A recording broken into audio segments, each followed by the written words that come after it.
Assalamualaikum warahmatullahi wabarakatuh. Pada video kali ini saya Ahmad Badrus, CGP Angkatan 10 akan memaparkan koneksi antar materi modul 2.3 dengan tujuan pembelajaran khusus, yaitu CGP menyimpulkan dan menjelaskan keterkaitan materi yang diperoleh dan membuat refleksi berdasarkan pemahaman yang dibangun selama modul 2 dalam berbagai media.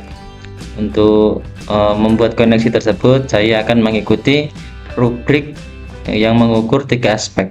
Yang pertama yaitu pemikiran reflektif terkait pengalaman belajar, dengan indikator yang pertama yaitu pengalaman atau materi pembelajaran yang baru saja diperoleh.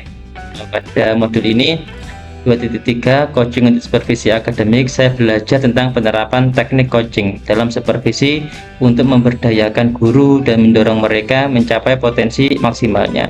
Pendekatan yang digunakan adalah coaching yang memiliki 3 prinsip utama, yaitu kemitraan, proses kreatif, dan memaksimalkan potensi. Pun juga tentang paradigma berpikir coaching, diantaranya fokus pada coach atau rekan yang akan dikembangkan, bersikap terbuka dan ingin tahu, dan yang ketiga memiliki kesadaran diri yang kuat, dan yang keempat mampu melihat peluang baru dan masa depan. Selain itu juga belajar tentang kompetensi inti yang harus dimiliki dalam coaching, meliputi kehadiran penuh atau presence, mendengarkan aktif, dan mengajukan pertanyaan berbobot. Percakapan berbasis coaching mengikuti alur Tirta dengan kepanjangan T, tujuan, menetapkan tujuan, I-nya mengidentifikasi, R rencana aksi, dan TA adalah tanggung jawab. Pun juga belajar tentang supervisi akademik terdiri dari 3 tahapan, yaitu pra-observasi atau perencanaan, observasi, pelaksanaan, dan pasca observasi. Indikator yang kedua, emosi-emosi yang dirasakan terkait pengalaman belajar. Ya, saya merasa termotivasi dan lebih percaya diri untuk menerapkan pendekatan coaching dalam supervisi. Namun ada juga rasa khawatir tentang kemampuan saya untuk sepenuhnya menguasai teknik-teknik coaching yang efektif. Indikator yang ketiga yaitu apa yang sudah baik berkaitan dengan keterlibatan diri dalam proses belajar. Saya telah berhasil menerapkan beberapa teknik coaching saat mempraktikannya dalam ruang kolaborasi maupun demonstrasi kontekstual dengan menggunakan alur Tirta dan prinsip coaching, baik saat saya berperan sebagai coach, coachee, atau pengamat atau observer.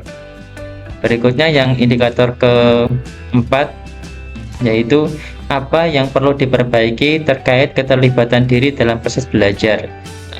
Mungkin saya perlu meningkatkan kemampuan saya dalam merancang sesi coaching yang lebih terstruktur dan fokus sesuai alur Tirta. Terkadang saya merasa percakapan coaching masih belum mencapai kedalaman yang diharapkan.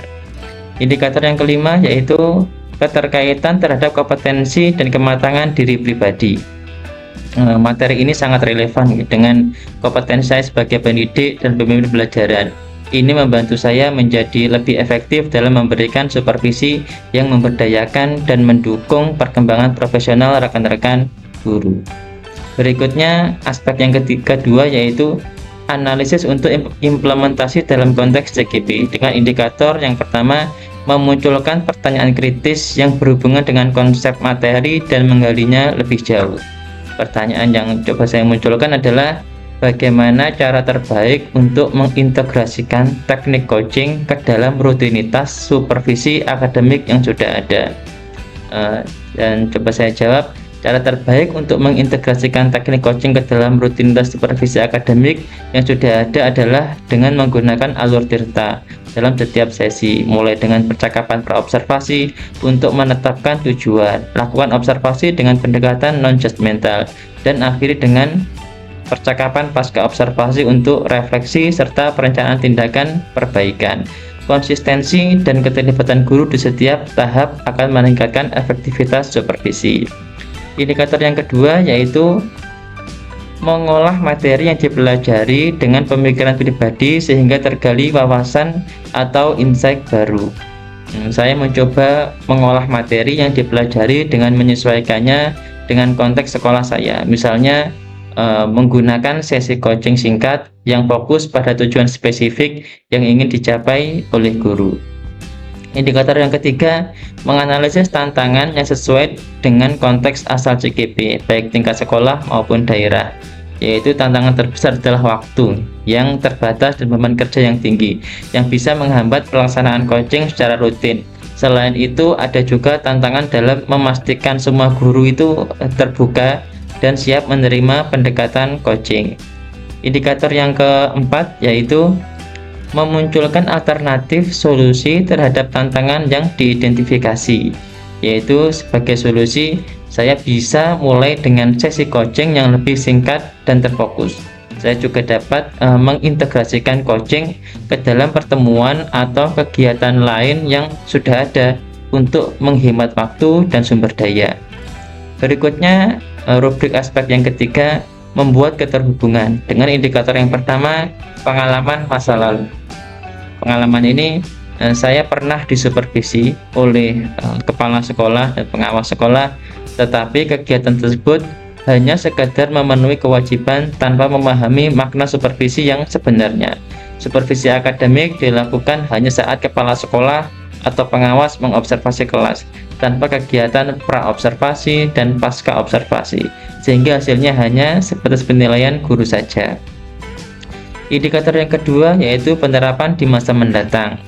Harapan penerapan supervisi akademik di masa mendatang adalah agar proses ini dilakukan secara menyeluruh dan berkesinambungan. Ini termasuk tahapan pra-observasi, observasi, dan pasca observasi dengan pendekatan coaching yang berfokus pada kemitraan, proses kreatif, dan memaksimalkan potensi. Diharapkan supervisi dapat memberikan dampak positif yang nyata bagi pengembangan kompetensi guru. Melalui supervisi yang bermakna, guru akan mendapatkan umpan balik yang konstruktif dan relevan, sehingga dapat terus meningkatkan kualitas pembelajaran yang berpihak pada murid. Indikator yang ketiga yaitu konsep atau praktek baik yang dilakukan dari modul lain yang telah dipelajari. Dalam modul 2.1 tentang pembelajaran berdiferensiasi, saya mempelajari pentingnya mengenali dan memenuhi kebutuhan belajar individual setiap siswa. Sementara itu, modul 2.2 tentang pembelajaran sosial emosional mengajarkan pentingnya mengembangkan keterampilan sosial dan emosional siswa sebagai bagian dari pembelajaran holistik. Dengan menggabungkan konsep dari modul 2.1 dan 2.2, coaching dalam supervisi akademik menjadi lebih komprehensif, mengembangkan keterampilan coaching yang berdiferensiasi dan memperhatikan aspek sosial emosional mitra atau coachee. Hal ini dapat menghasilkan situasi yang lebih inklusif dan suportif, serta memperkuat kualitas hasil coaching secara maksimal. Indikator yang keempat yaitu informasi yang didapat dari orang atau sumber lain di luar bahan ajar PGP, yaitu saya juga mendapat banyak wawasan dari diskusi dengan rekan-rekan dan literatur tentang coaching yang memberikan perspektif tambahan tentang bagaimana mengatasi tantangan dalam supervisi akademik. Demikianlah koneksi antar materi modul 2.2, 2.3 tentang coaching untuk supervisi akademik. Terima kasih, salam guru hebat. Assalamualaikum warahmatullahi wabarakatuh.